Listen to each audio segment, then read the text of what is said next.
nitie king'iyo strategy mar Kenya mar avocado ne gigo kwan giwacho ni kidwa ni idag maber e Kenya masani wantie ni ma ji ywak ni cost of living.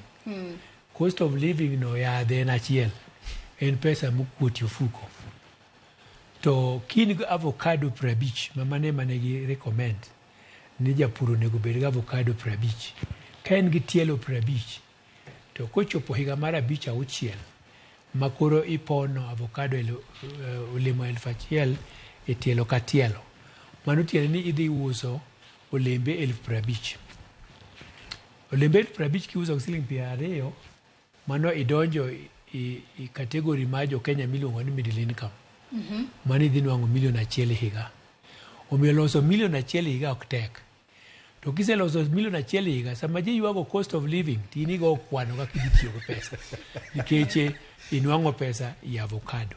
Omiyo igo kode kwano ni ma ok gima ipidho apidha ka yath midhi ma tipo mapong'o ni dala mondo ibed gi tipo e dala.